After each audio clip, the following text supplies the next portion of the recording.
The old man dropped the envelope, not because his hands were weak, but because the name written on it stopped his heart.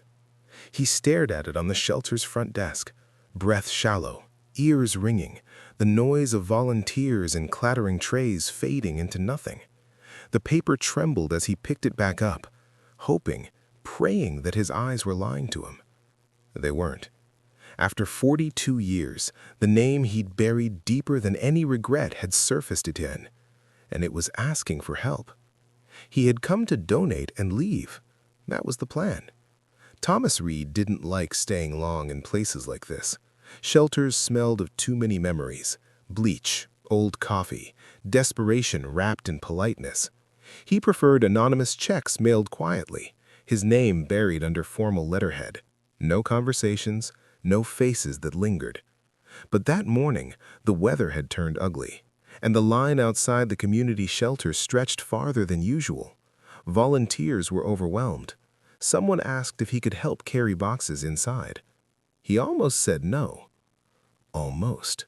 And that hesitation, that tiny delay, changed everything.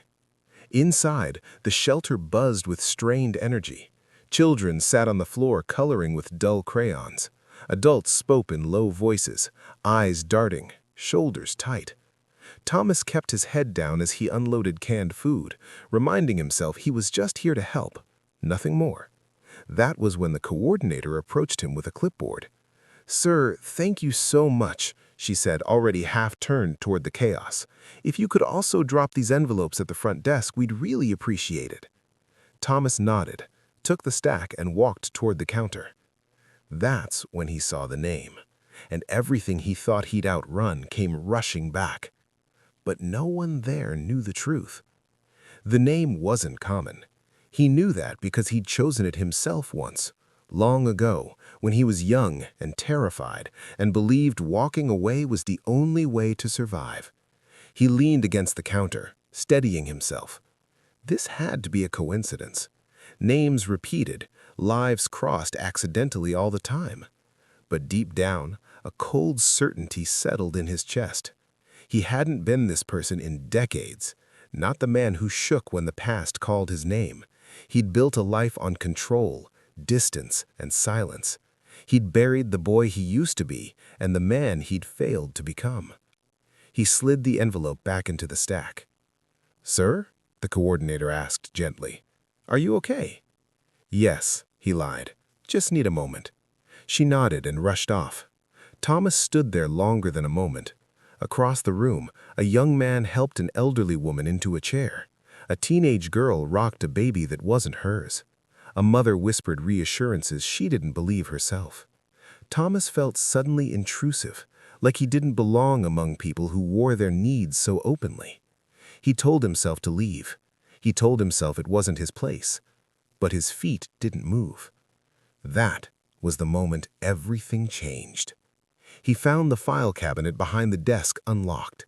He knew it was wrong, but curiosity, no, fear, pushed him forward. He slid the envelope out again and checked the intake form clipped behind it.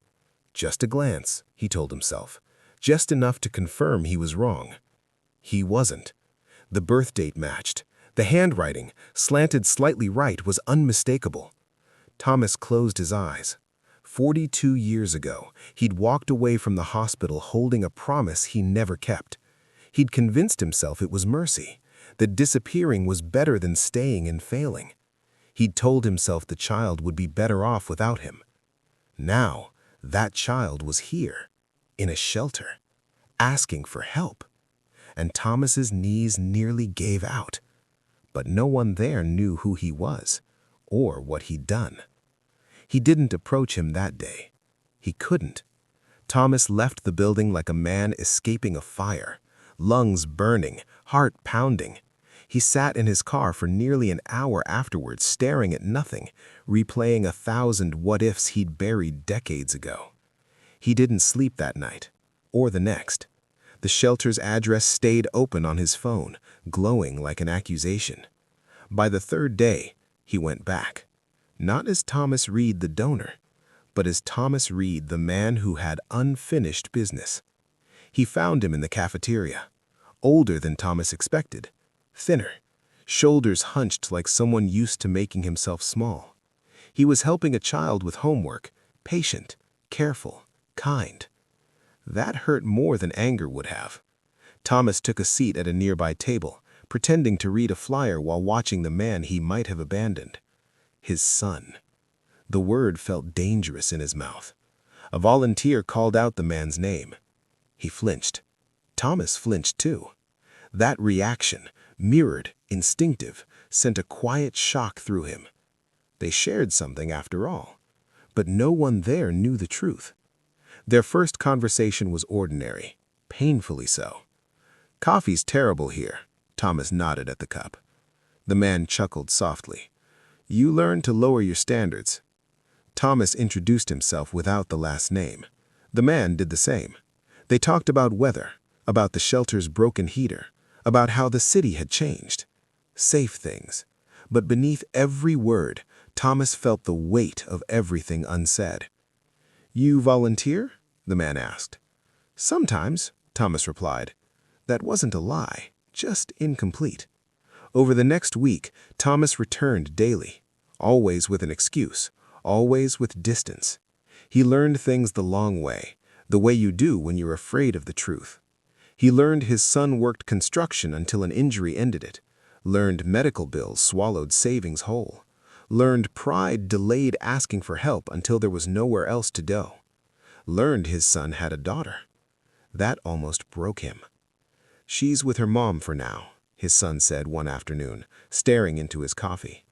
"I don't want her seeing me like this." Thomas swallowed hard.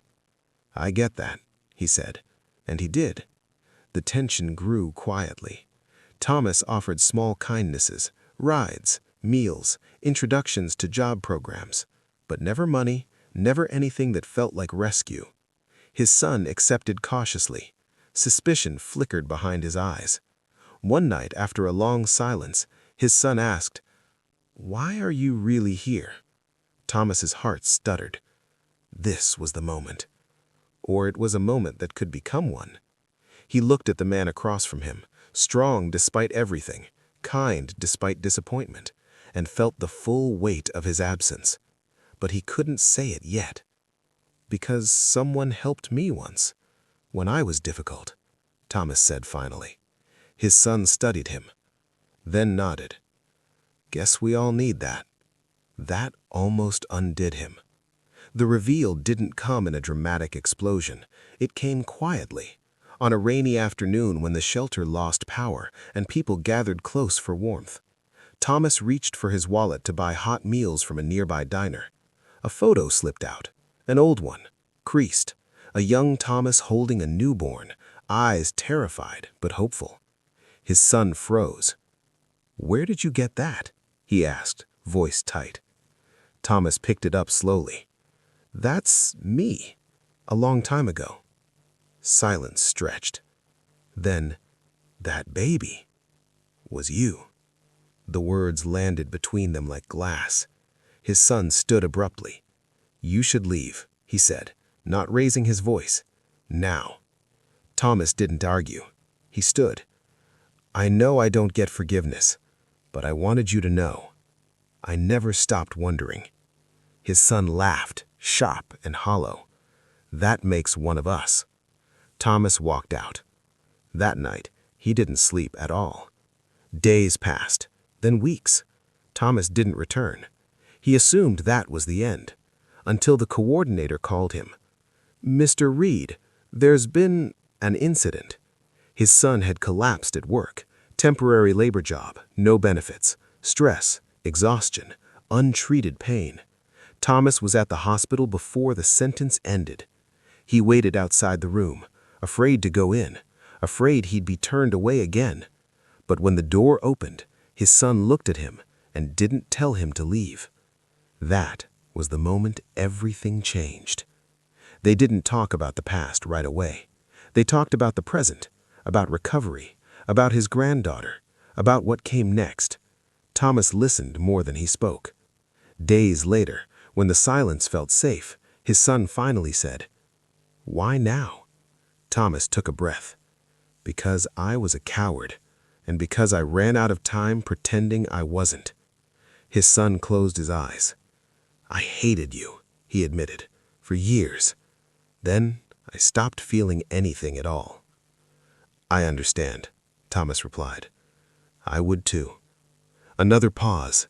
Then, I don't know if I can forgive you. I know, Thomas replied.